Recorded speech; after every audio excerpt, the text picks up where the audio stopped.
ਮਿੰਦਰ ਸਿੰਘ ਸੰਧਾਵਾਲੀਆ ਤੁਹਾਡੇ ਨਾਲ ਹੈ। KBIF 900 ਦੇ ਨਾਲ ਤੁਸੀਂ ਜੁੜ ਬੈਠੇ ਹੋ। ਸੋ ਅੱਜ ਆਪਾਂ ਇਤਿਹਾਸ ਦਾ ਉਹ ਚੈਪਟਰ ਜਿਹੜਾ ਹੈ ਉਹ ਤੁਹਾਡੇ ਨਾਲ ਸਾਂਝਾ ਕਰਨਾ ਹੈ। ਜਦੋਂ ਮੁਦਕੀ ਦੀ ਲੜਾਈ ਪਿਛਲੇ ਹਫ਼ਤੇ ਆਪਾਂ ਕੀਤੀ ਸੀ, ਜਿਸ ਵਿੱਚ ਲਾਲ ਸਿੰਘ ਅਤੇ ਤੇਜਾ ਸਿੰਘ ਪਿੱਛੇ ਭੱਜ ਗਏ ਸਨ ਅਤੇ ਸਿੱਖਾਂ ਨੂੰ ਉਹਨਾਂ ਨੇ ਜਿਹੜਾ ਹੈ ਉਹ ਲੜਨ ਮਰਨ ਲਈ ਉੱਥੇ ਛੱਡ ਦਿੱਤਾ ਸੀ। ਸੋ ਇਹ ਕਿਸਮ ਦੀ ਉਹ ਜਿਹੜੀ ਲੜਾਈ ਆ ਉਹ ਸਿੰਘ ਛੱਡ ਕੇ ਆ ਗਏ ਸੀ ਅਤੇ ਉਹ ਅੰਗਰੇਜ਼ਾਂ ਦੇ ਹੱਥ ਲੱਗੀ ਸੀ, ਜਿਸ ਨੂੰ ਆਪਾਂ ਕਹਿ ਸਕਦੇ ਹਾਂ ਕਿ ਮੁਦਕੀ ਦੀ ਲੜਾਈ ਦੀ ਉਹ ਹਾਰ ਹੀ ਸੀ ਸਿੱਖਾਂ ਦੀ। ਪਰ ਹੁਣ ਜਿਹੜੀ ਲੜਾਈ ਹੋਣੀ ਇਹ ਫੇਰੂ ਸ਼ਹਿਰ ਦੀ ਆ। ਇਹ ਇੱਕ ਦਿਨ ਨਹੀਂ, ਇਹ ਕਈ ਦਿਨ ਚੱਲਣੀ ਆ। ਸੋ ਘੱਟੋ ਘੱਟ 2-3 ਦਿਨ ਇਹ ਲੜਾਈ ਜਿਹੜੀ ਹੈ ਚੱਲੂਗੀ, ਜਿਹਦੇ ਵਿੱਚ ਅੰਗਰੇਜ਼ਾਂ ਦਾ ਵੀ ਬਹੁਤ ਜ਼ਿਆਦਾ ਨੁਕਸਾਨ ਹੁੰਦਾ। ਉਹਦੇ ਬਾਰੇ ਆਪਾਂ ਅੱਜ ਪਹਿਲੇ ਸੈਗਮੈਂਟ 'ਚ ਗੱਲ ਕਰਦੇ ਹਾਂ। ਸਾਡੇ ਕਬਜ਼ੇ ਵਿੱਚ ਸੀ, ਪਰ ਸਾਡੇ ਸਿਪਾਹੀ ਬੜੇ ਥੱਕੇ ਅਤੇ ਨਿਢਾਲ ਹੋਏ ਪਏ ਸਨ। ਉਹ ਪਾਣੀ ਖੁਣੋਂ ਵੀ ਤਿਹਾਏ ਮਰ ਰਹੇ ਸਨ। ਆਰਥਰ ਡੀ ਇੰਸ ਅਤੇ ਸਰ ਚਾਰਲਸ ਗੱਫ ਆਪਣੀ ਇੱਕ ਕਿਤਾਬ ਦੇ ਪੰਨਾ 89 ਉੱਪਰ ਲਿਖਦੇ ਆ ਕਿ 21-22 ਦਸੰਬਰ ਦੀ ਰਾਤ ਹਿੰਦੁਸਤਾਨ ਦੀ ਕਿਸਮਤ ਦਾ ਪਲੜਾ ਡੋਲ ਰਿਹਾ ਸੀ, ਕਿਉਂਕਿ ਜੇ ਉੱਥੇ ਇਹ ਹਾਰ ਜਾਂਦੇ ਆ ਅਤੇ ਫਿਰ ਹਿੰਦੁਸਤਾਨ ਵੀ ਇਹਨਾਂ ਦੇ ਹੱਥੋਂ ਚੱਲ ਜਾਣਾ ਸੀ। ਖਾਸ ਕਰਕੇ ਲਾਰਡ ਹਾਰਡਿੰਗ ਅਤੇ ਸੈਨਾਪਤੀ ਗੱਫ ਲਈ, ਕਿਉਂਕਿ ਉਹ ਇਹਨਾਂ ਦੀ ਲੀਡ ਕਰ ਰਹੇ ਸੀ ਨੇ ਉਸ ਵਕਤ। ਠੀਕ ਹੀ ਇਸ ਰਾਤ ਸਾਰੇ ਹਿੰਦੁਸਤਾਨ ਵਿੱਚ ਅੰਗਰੇਜ਼ ਹਕੂਮਤ ਕੰਬ ਰਹੀ ਸੀ। ਉਹਨਾਂ ਨੂੰ ਅੱਜ ਹੀ ਪਤਾ ਲੱਗਾ ਸੀ ਕਿ ਹਿੰਦੁਸਤਾਨ ਦੀ ਵੀ ਕੋਈ ਕੌਮ ਲੜਨਾ ਜਾਣਦੀ ਹੈ। ਰਾਤ ਨੂੰ ਇਹੋ ਸਲਾਹ ਹੁੰਦੀ ਰਹੀ ਕਿ ਸਵੇਰ ਹੁੰਦਿਆਂ ਹੀ ਉਹ ਫਿਰੋਜ਼ਪੁਰ ਨੂੰ ਚਲੇ ਜਾਣਗੇ। ਪਰ ਸੈਨਾਪਤੀ ਗੱਫ ਅਤੇ ਟੁੰਡੀ ਲਾਰਡ ਹਾਰਡਿੰਗ ਨੇ ਹੌਸਲਾ ਨਾ ਹਾਰਿਆ। ਉਹ ਤਖਤ ਜਾਂ ਤਖਤਾ ਦੀ ਕਸਮ ਖਾ ਚੁੱਕੇ ਸਨ। ਸੋ 22 ਦਸੰਬਰ ਸਵੇਰ ਹੁੰਦਿਆਂ ਹੀ ਉਹਨਾਂ ਸਿੱਖਾਂ ਉੱਪਰ ਬਿਜਲੀ ਵਾਂਗ ਹਮਲਾ ਕਰ ਦਿੱਤਾ। ਉਹ ਬਿਜਲੀ ਵਾਂਗ ਟੁੱਟ ਪਏ ਸਿੱਖਾਂ ਦੇ ਉੱਪਰ। ਇਸ ਹਮਲੇ ਵਿੱਚ ਸਿੱਖ ਫੌਜ ਦਾ ਬਹੁਤ ਨੁਕਸਾਨ ਹੋਇਆ। ਇਸ ਦੇ 2 ਕਾਰਨ ਸਨ।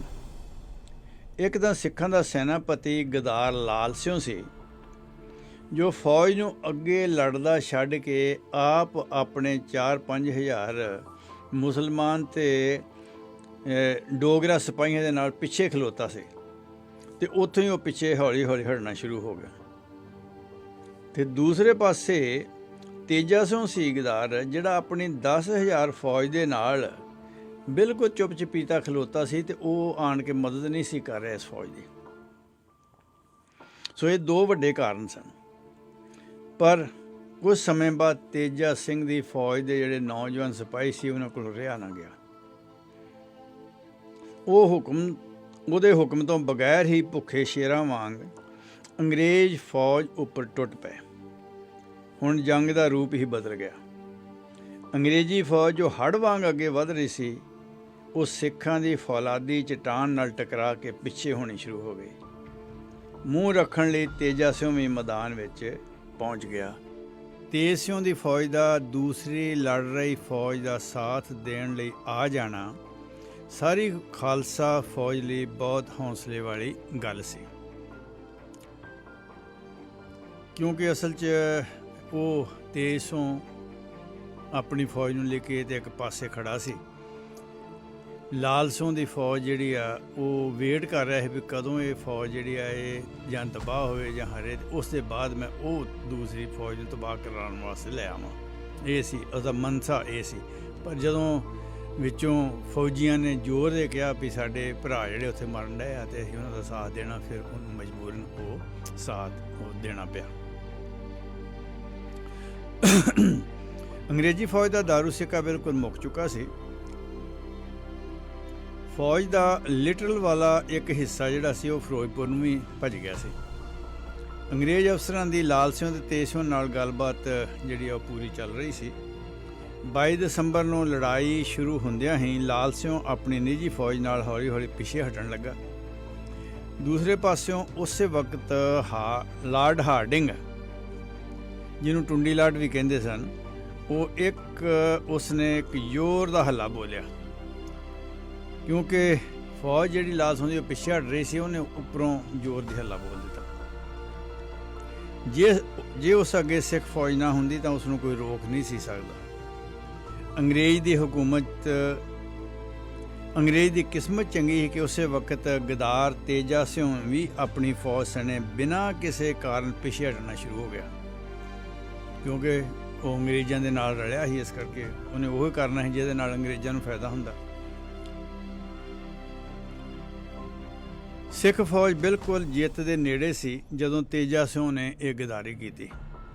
हुण ये सारियां चीज़ां जिहड़ियां वा ये सिर्फ कहण वालियां ने, ये अंग्रेज़ां ने भी अपने जिहड़े आ ना लिखतां दे विच लिखिआ। कनिंघम तेज सिंह दी विसाखत बारे लिखदा कि जिस सिख रिजर्व फौज का सैनापति तेज सिंह सी, उस पासों जोशीली अते सच्ची बहादुर सिख फौज ने अंग्रेज़ों उपर सवेरे ही हमला करने की इजाजत मंगी सी, मतलब तेज सिंह कोलों। पर वो तो बहादुर ते खतरनाक सिख फौज नूं खिलारना ते तबाह कराउणा चाहुंदा सी। उसने उदों तक उड़ीक की जदों तक लाल सिंह की फौज मैदाने जंग तो पिछे नहीं नस पई। अंग्रेजी फौज दोबारा अपने पैर पक्के नहीं कर सकी। लाल सिंह की फौज जिन्ना चिर पिछे नहीं हट सकी, अंग्रेजी फौज जिहड़े अपने पैर नहीं पक्के कर सकी, उन्ना चिर तेज सिंह वेट करदा रहा। लड़ाई अंतले दवां ते पहुँच चुकी सी। वो झूठी मूठी ही लड़ ते लड़ा रहा सी, मतलब तेज सिंह। अंग्रेज़ों उपर सख्त हमला करने की बजाय वो इधर उधर दियां चालां चल रहा सी। इस दे बावजूद, इस सब कुछ के बावजूद सिख बहुत बहादुरी नाल लड़ रहे सन अते अंग्रेज़ों नूं पिछे भी धक रहे सन। एन उस वक्त तेज सिंह भी बगैर किसी कारण के बाकी फौज नूं लड़दा छड्ड के अपने कोई फौजी नाल लैके पिछे भज पिया। कनिंघम अनुसार अंग्रेजी फौज हार दे कगार उत्ते सी। उसका तोपखाना नकारा हो चुका सी। उस वक्त सिख फौज वालों सिर्फ एक जोशीले हमले की लोड़ सी कि मैदान उन्हां दे हत्थ आ जाना सी।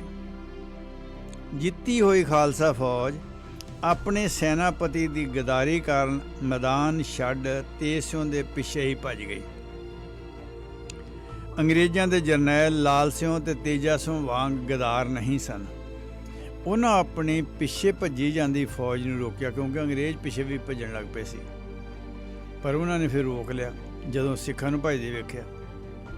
सिखां उपर हमला बोल दिता उन्होंने। फिर उन्होंने सिखां दे खाली पै मोर्चियां उपर अपना कब्जा कर लिया ते जख्मी ते सहकदे सिख फौजियां नूं अपनियां संगीनां नाल पार बुला दिता। सिखां दीयां 70 तोपां ते कई पिंड अंग्रेज़ों के हत्थ आए।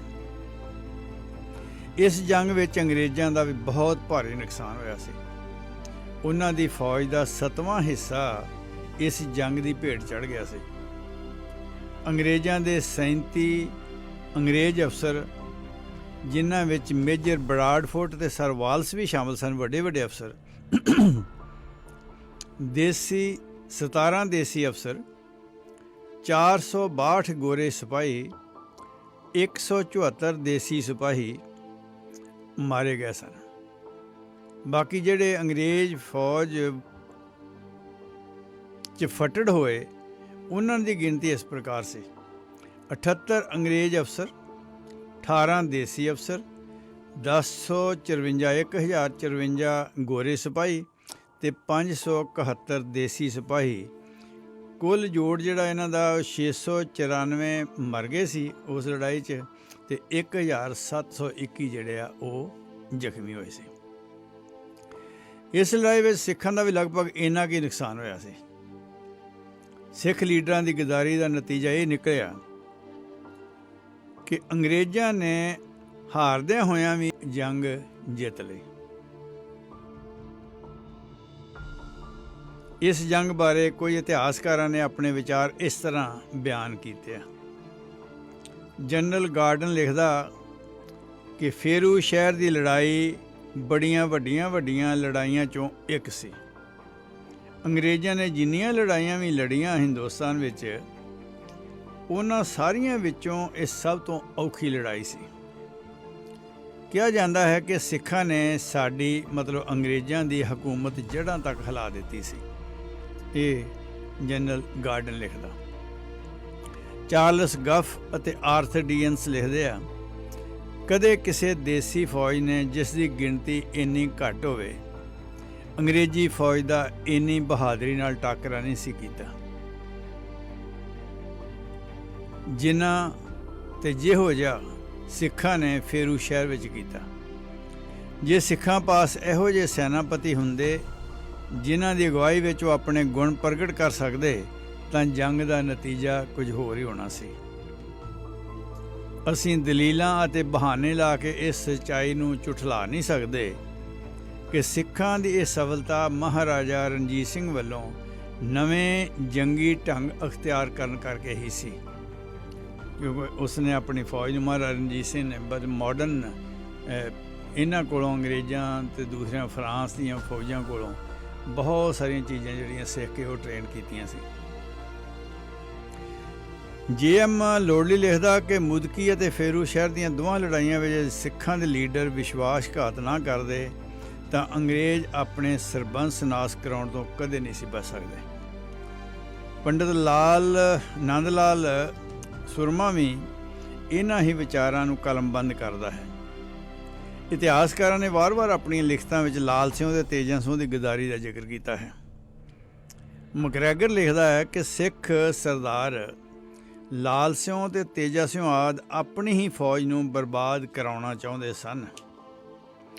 ਹੁਣ ਇਹ ਫੈਸਲਾ ਪਾਠਕਾਂ ਨੇ ਵੀ ਕਰਨਾ ਹੈ ਕਿ ਇਹਨਾਂ ਲੜਾਈਆਂ ਵਿੱਚ ਸਿੱਖ ਕਿਉਂ ਹਾਰੇ। ਇਸ ਇਤਿਹਾਸਕ ਘਟਨਾ ਦਾ ਜ਼ਿਕਰ ਹਰਚੰਦ ਸਿੰਘ ਆਪਣੇ ਕਾਵਿ ਸੰਗ੍ਰਹਿ ਵਿੱਚ ਇਸ ਤਰ੍ਹਾਂ ਬਿਆਨ ਕਰਦਾ ਹੈ। ਤੋਪਖਾਨਾ ਅੰਗਰੇਜ਼ ਦਾ ਖੜੋ ਗਿਆ ਸੀ ਤੇ ਗੋਲੇ ਬਰੂਦ ਦੀ ਪੈ ਗਈ ਸੀ ਤੋੜ ਬੇਲੀ।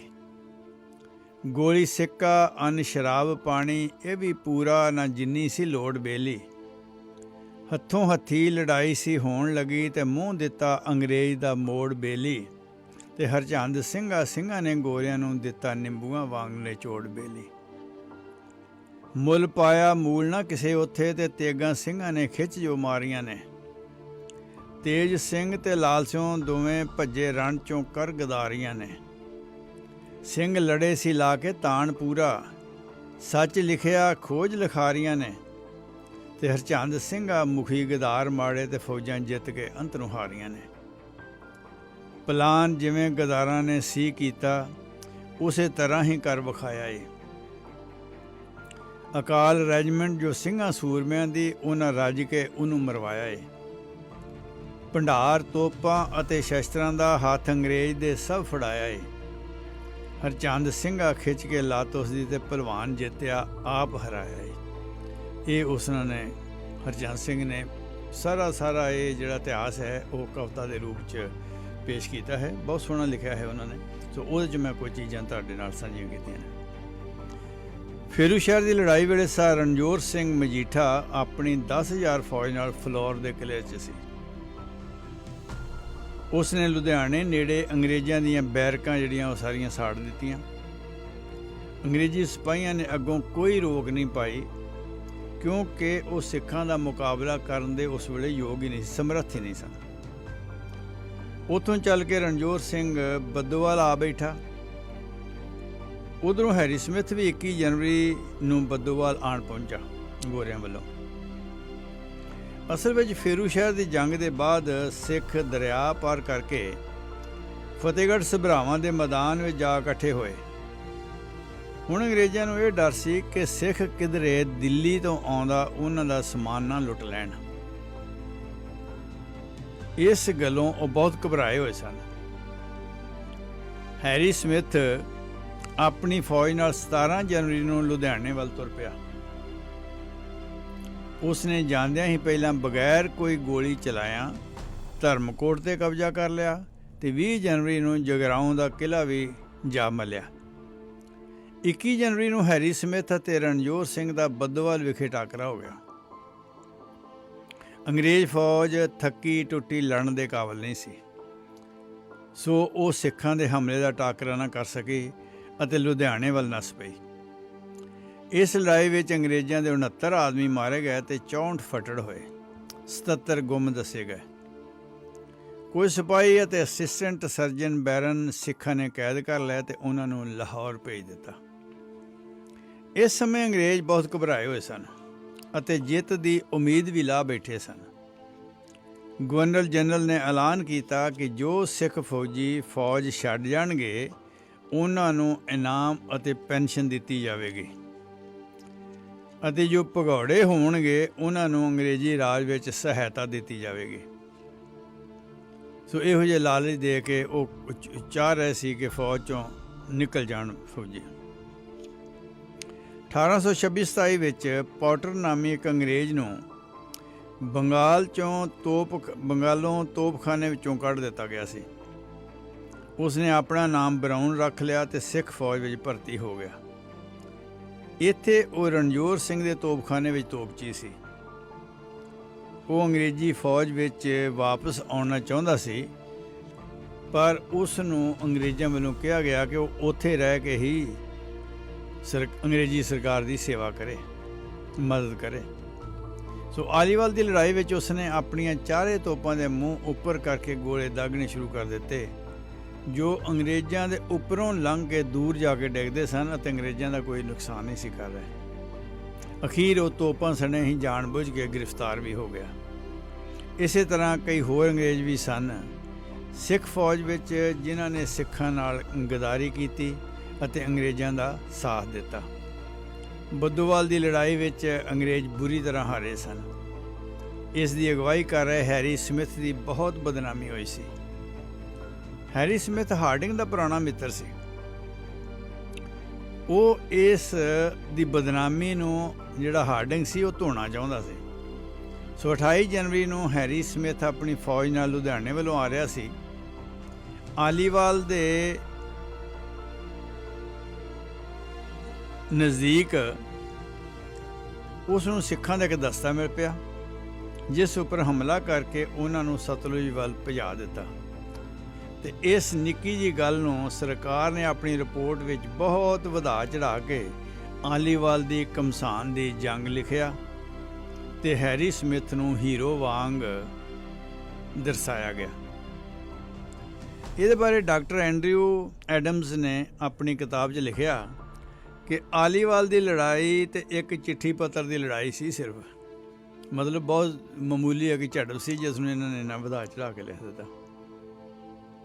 ਸੋ ਇਹਨਾਂ ਦਿਨਾਂ ਵਿੱਚ ਸਿੱਖਾਂ ਨੇ ਇੱਕ ਹੋਰ ਗਲਤੀ ਕਰਤੀ ਜਾਂ ਉਹਨਾਂ ਪਾਸੋਂ ਕਰਵਾਈ ਗਈ।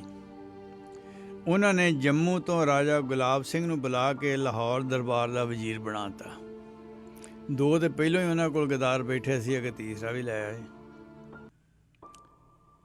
ਇਹ ਰਾਜਾ ਧਿਆਨ ਸਿੰਘ ਡੋਗਰੇ ਦਾ ਭਰਾ ਸੀ। ਭਾਵੇਂ ਇਹ ਪਹਿਲੋਂ ਰਾਣੀ ਜਿੰਦਾ ਦੇ ਧੜੇ ਦੇ ਨਾਲ ਕਾਫੀ ਨੇੜਤਾ ਰੱਖਦਾ ਸੀ, ਪਰ ਰਾਣੀ ਜਿੰਦਾ ਹੁਣ ਇਸ ਨੂੰ ਇਸ ਅਹੁਦੇ ਉੱਤੇ ਪਸੰਦ ਨਹੀਂ ਸੀ ਕਰਦੀ ਕਿ ਉਹ ਆਵੇ। ਪਰ ਉਹ ਬਹੁਤ ਚਲਾਕ ਅਤੇ ਬਹੁਤ ਸਿਆਣਾ ਮੰਨਿਆ ਜਾਂਦਾ ਸੀ, ਪਰ ਹੈ ਸੀ ਸਿੱਖ ਵਿਰੋਧੀ। ਇਸ ਦੀ ਅੰਗਰੇਜ਼ਾਂ ਨਾਲ ਕਾਫੀ ਦੇਰ ਤੋਂ ਨੇੜਤਾ ਚੱਲ ਰਹੀ ਸੀ। ਅੰਗਰੇਜ਼ ਖੁਸ਼ ਸਨ ਕਿ ਗੁਲਾਬ ਸਿੰਘ ਖਾਲਸਾ ਰਾਜ ਦਾ ਵਜ਼ੀਰ ਬਣ ਗਿਆ ਹੈ, ਹੁਣ ਉਹਨਾਂ ਦਾ ਕੰਮ ਆਸਾਨ ਹੋ ਜਾਵੇਗਾ। ਸੋ ਆਲੀਵਾਲ ਦੀ ਲੜਾਈ ਤੋਂ ਕੁਝ ਦਿਨ ਬਾਅਦ ਲਾਲ ਸਿੰਘ ਤੇ ਤੇਜ ਸਿੰਘ ਆਪਣੀ ਫੌਜ ਨਾਲ ਸਤਲੁਜ ਤੋਂ ਪਾਰ ਲੰਘੇ। ਉਸ ਵੇਲੇ ਅੰਗਰੇਜ਼ੀ ਫੌਜ ਦੀ ਹਾਲਤ ਬਹੁਤ ਖਰਾਬ ਸੀ। ਉਹਨਾਂ ਪਾਸ ਜੰਗੀ ਸਮਾਨ ਵੀ ਜ਼ਿਆਦਾ ਨਹੀਂ ਸੀ ਤੇ ਇੱਧਰ ਉੱਧਰ ਖਿਲਰੀ ਪਈ ਸੀ ਸਾਰੀ ਫੌਜ। ਜੇ ਕਿਤੇ ਉਸ ਵਕਤ ਸਿੱਖ ਚੰਗੀ ਲੀਡਰਸ਼ਿਪ ਦੇ ਥੱਲੇ ਅੰਗਰੇਜ਼ਾਂ ਉੱਪਰ ਹਮਲਾ ਕਰ ਦਿੰਦੇ ਤਾਂ ਉਹਨਾਂ ਦਾ ਦਿੱਲੀ ਵੱਲੋਂ ਆਉਂਦਾ ਜੰਗੀ ਸਮਾਨ ਵੀ ਲੁੱਟ ਲੈਂਦੇ ਜਾਂ ਰੋਕ ਲੈਂਦੇ, ਤਾਂ ਅੰਗਰੇਜ਼ਾਂ ਦੀ ਪੱਕੀ ਹਾਰ ਨਿਸ਼ਚਿਤ ਸੀ। ਪਰ ਇਹ ਤਾਂ ਹੀ ਹੁੰਦਾ ਜੇ ਸਿੱਖਾਂ ਪਾਸ ਨਲੂਏ ਵਰਗੇ ਬਹਾਦਰ ਅਤੇ ਵਫਾਦਾਰ ਜਰਨੈਲ ਹੁੰਦੇ। ਸੋ ਹਰਚੰਦ ਸਿੰਘ ਨੇ ਕੁਝ ਲਾਈਨਾਂ ਜਿਹੜੀਆਂ ਵਾ ਇਸ ਬਾਰੇ ਲਿਖੀਆਂ ਨੇ, ਕਿਉਂਕਿ ਬਾਕੀ ਦਾ ਪ੍ਰੋਗਰਾਮ ਇੱਥੇ ਹੀ ਆਪਣਾ ਇਸ ਫਸਟ ਸੈਗਮੈਂਟ ਦਾ ਖਤਮ ਹੋ ਜਾਣਾ ਹੈ। ਇਹਦੇ ਬਾਅਦ ਮੈਂ ਤੁਹਾਨੂੰ ਫੇਰੂਸ਼ਾਹ ਦੀ ਜੰਗ ਦੀ ਇੱਕ ਵਿਸ਼ਰੀ ਜਿਹੜੀ ਆ ਉਹ ਸੁਣਾਵਾਂਗਾ। ਹਰਚੰਦ ਸਿੰਘ ਲਿਖਦਾ ਕਿ ਭਾਰੀ ਮੁੱਠ ਸਿੱਖਾਂ ਨੇ ਭੁੱਲ ਕੀਤੀ, ਗੁਲਾਬ ਸਿੰਘ ਨੂੰ ਅੱਗੇ ਲਾਇਆ ਜੀ। ਪਹਿਲੇ ਦੋਵਾਂ ਨੇ ਪੱਟੀ ਮੇਜ਼ ਕੀਤੀ, ਹੁਣ ਤੀਜਾ ਨਾਲ ਰਲਾਇਆ ਜੀ। ਰਾਣੀ ਜਿੰਦਾ ਨੇ ਨੰਨਾ ਬਹੁਤ ਪਾਇਆ, ਉਹਨੇ ਬੜੀ ਮੁਖਾਲਫਤ ਕੀਤੀ। ਪੰਚਾਂ ਨੇ ਆਪਣਾ ਜ਼ੋਰ ਚਲਾਇਆ ਜੀ, ਤੇ ਹਰਚੰਦ ਸਿੰਘਾ ਯਾਰ ਫਰੰਗੀਆਂ ਦਾ ਸਤਲੁਜ ਲੰਘ ਸਭਰਾਵੀਂ ਆਇਆ ਜੀ। ਤੇ ਹੁਣ ਅਗਲੇ ਹਫਤੇ ਆਪਾਂ ਸਭਰਾਵਾਂ ਦੀ ਮਸ਼ਹੂਰ ਲੜਾਈ, ਜਿਸ ਤੋਂ ਬਾਅਦ ਜਿਹੜਾ ਹੈ ਸ਼ਾਮ ਸਿੰਘ ਅਟਾਰੀ ਵਾਲੇ ਤੇ ਉਹਦੇ ਸਾਥੀ ਜਿਹੜੇ ਸ਼ਹੀਦ ਹੋ ਜਾਂਦੇ ਨੇ ਅਤੇ ਪੰਜਾਬ ਅੰਗਰੇਜ਼ਾਂ ਦੇ ਅੰਡਰ ਹੋ ਜਾਂਦਾ ਹੈ, ਉਹ ਆਪਾਂ ਜਿਹੜਾ ਹੈ ਉਹ ਅਗਲੇ ਹਫਤੇ ਤੁਹਾਡੇ ਨਾਲ ਮੈਂ ਸਾਂਝ ਪਾਊਂਗਾ। ਜਾਂ ਇੱਕ ਅਗਲੇ ਹਫਤੇ ਹੋਰ ਪ੍ਰੋਗਰਾਮ ਆ ਰਿਹਾ ਹੈ ਦਿੱਲੀ ਫਤਿਹ, sir Baghel Singh, sir Jassa Singh Ahluwalia, sir Jassa Singh Ramgarhia. ਉਸ ਵੇਲੇ ਦੇ ਇਹ ਜਿਹੜੇ ਮਹਾਨ ਜਰਨੈਲ ਸਨ, ਇਹਨਾਂ ਨੇ ਦਿੱਲੀ ਫਤਿਹ ਕੀਤਾ ਸੀ। ਉਦੋਂ ਹੀ ਗੁਰਦੁਆਰੇ ਜਿਹੜੇ ਬਣਾਏ ਗਏ ਸੀ, ਉਹ ਸਾਰਾ ਜਿਹੜਾ ਸਿੱਖ ਇਤਿਹਾਸ ਹੈ ਸ਼ਾਇਦ ਮੈਂ ਤੁਹਾਨੂੰ ਅਗਲੇ ਹਫਤੇ ਉਹ ਸੁਣਾਊਂਗਾ। ਅਤੇ ਇਹ ਆਪਾਂ ਜਿਹੜਾ ਸਭਰਾਵਾਂ ਦੀ ਲੜਾਈ ਆ ਉਹ ਇਸ ਇੱਕ ਹਫਤਾ ਬਾਅਦ ਆਪਾਂ ਕਰ ਲਾਂਗੇ। ਅਤੇ ਹੁਣ ਤੁਹਾਡੇ ਨਾਲ ਮੈਂ ਜਿਹੜੀ ਕਵੀਸ਼ਰੀ ਹੈ ਉਹ ਸ਼ੁਰੂ ਕਰਨੀ ਹੈ। ਫੇਰੂ ਸ਼ਹਿਰ ਦੀ ਜੰਗ ਜਿਹੜੀ ਹੈ ਉਹਦੇ ਬਾਰੇ ਆਪਾਂ ਕਵੀਸ਼ਰੀ ਜੋ ਅਮਰਜੀਤ ਸਿੰਘ ਸਭਰਾ ਉਹਨਾਂ ਨੇ ਇਹ ਸੁਣਾਈ ਹੈ, ਉਹ ਆਪਾਂ ਸੁਣਦੇ ਹਾਂ। ਪਿੰਡ ਜਿੱਥੇ ਫੇਰੂ ਦੀ ਲੜਾਈ ਹੋਈ, ਫੇਰੂ ਦੇ ਮੈਦਾਨ ਅੰਦਰ ਗੁਰੂ ਕਾ ਖਾਲਸਾ ਮੋਰਚਾਬੰਦੀ ਕਰਨ ਲੱਗਾ। ਜੰਗੀ ਤਿਆਰੀਆਂ ਕੀਤੀਆਂ, ਗੱਡਿਆਂ ਤੇ ਲੱਦਿਆ ਹੋਇਆ ਅਸਲਾ, ਲੜੀਂਦੇ ਪ੍ਰਬੰਧ ਸਿੱਖ ਕਰ ਰਹੇ ਨੇ। ਦੂਜੇ ਪਾਸੇ ਮਿਸ਼ਰੀ ਵਾਲੇ ਦੀ ਸਾਈਡ ਨੂੰ ਆਂਦੇ ਤੇਜਾ ਸਿੰਘ ਤੇ ਲਾਲ ਸਿੰਘ, ਇਹਨਾਂ ਨੇ ਆਪਣਾ ਪੜਾਅ ਕੀਤਾ ਹੋਇਆ, ਟਿਕਾਣਾ ਕੀਤਾ ਹੋਇਆ। ਅੰਦਰ ਖਾਤੇ ਇਹ ਬੰਦੇ ਅੰਗਰੇਜ਼ ਨਾਲ ਰਲੇ ਨੇ। ਯਾਦ ਰੱਖੋ, ਉਹ ਕੌਮ ਰਣ ਮੈਦਾਨ ਦੇ ਅੰਦਰ ਕਦੇ ਜਿੱਤ ਦੇ ਨਿਸ਼ਾਨੇ ਤੇ ਨਹੀਂ ਪਹੁੰਚ ਸਕਦੀ ਜਿਹੜੀ ਕੌਮ ਦੇ ਆਗੂ ਤੇਜਾ ਸਿੰਘ, ਲਾਲ ਸਿੰਘ ਵਰਗੇ ਪਖੰਡੀ, ਦਗੇਬਾਜ਼ ਔਰ ਫਰੇਬੀ ਹੋਣ। ਸਿੱਖ ਵੀ ਜਾਣਦੇ ਨੇ ਜੇ ਮੁਦਕੀ ਦੇ ਮੈਦਾਨ ਅੰਦਰ ਸਾਡੇ ਨਾਲ ਇਹ ਧਰੋਹ ਕਰ ਸਕਦੇ ਆਏ, ਇੱਥੇ ਵੀ ਇਹਨਾਂ ਨੇ ਢਿੱਲ ਨਹੀਂ ਕਰਨੀ। ਪਰ ਸਿਦਕ ਵਾਲੇ ਸਿਰਾਂ ਦੇ ਸੌਦੇ ਕਰਦੇ ਆ। ਆਓ ਤੱਕੀਏ ਗੁਰੂ ਕਾ ਖਾਲਸਾ ਮੁਦਕੀ ਦੇ ਮੈਦਾਨ ਤੋਂ ਪਿੱਛੇ ਹਟ ਕੇ ਫੇਰੂ ਦਾ ਮੈਦਾਨ ਮੱਲ ਕੇ ਮੋਰਚਾ ਬੰਦੀ ਹੈ ਇੰਜ ਕਰ ਰਿਹਾ ਜੀ।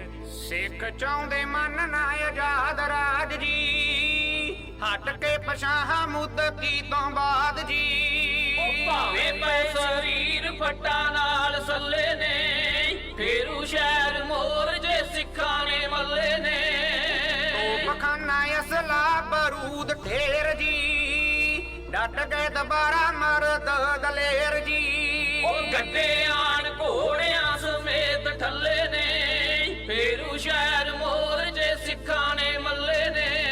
ਉਹ ਗੋਰਿਆਂ ਨੂੰ ਹੱਥ ਕਰੜੇ ਵਿਖਾਉਣ ਲਈ, ਖਾਲਸਾਈ ਝੰਡਾ ਰਾਣਾ ਚ ਚਲਾਉਣ ਲਈ। ਉਹ ਕਾਲੇ ਪੈ ਲੜਾਕੇ ਸ਼ੇਰ ਕੱਲੇ ਕੱਲੇ ਨੇ, ਫੇਰੂ ਸ਼ਹਿਰ ਮੋਰ ਜੇ ਸਿੱਖਾਂ ਨੇ ਮੱਲੇ ਨੇ। ਉਹ ਮਾਲਵੇ ਦੀ ਮਿੱਟੀ ਖੂਨ ਵਿੱਚ ਸਿੰਜ ਕੇ, ਗੋਰਿਆਂ ਨੂੰ ਰੱਖ ਦੇਣਾ ਪਿੰਜ ਪਿੰਜ ਕੇ। ਉਹ ਆੜੇ ਕੀਨੇ ਆਉਂਦਾ ਮੋੜ ਨੂੰ ਨਾ ਟੱਲੇ ਨੇ, ਫੇਰੂ ਸ਼ਹਿਰ ਮੋਰ ਜੇ ਸਿੱਖਾਂ ਨੇ ਮੱਲੇ ਨੇ। ਉਹ ਜੁੱਸਿਆਂ 'ਚ ਜਜ਼ਬਾ ਉਛਾਲੇ ਮਾਰਦਾ, ਜੁੱਸਿਆਂ 'ਚ ਜਜ਼ਬਾ ਉਛਾਲੇ ਮਾਰਦਾ। ਚਿਹਰਾ ਸੀ ਸੁਰੱਖਾ ਹਰ ਸਰਦਾਰ ਦਾ। ਬਹੁਤ ਨੇ ਪੈਗਾਮ ਮਰਦਾਂ ਨੂੰ ਕੱਲੇ ਨੇ, ਫੇਰੂ ਸ਼ਹਿਰ ਮੋਰ ਜੇ ਸਿੱਖਾਂ ਨੇ ਮੱਲੇ ਨੇ। ਵਾਹਿਗੁਰੂ ਜੀ ਕਾ ਖਾਲਸਾ, ਵਾਹਿਗੁਰੂ ਜੀ ਕੀ ਫਤਿਹ।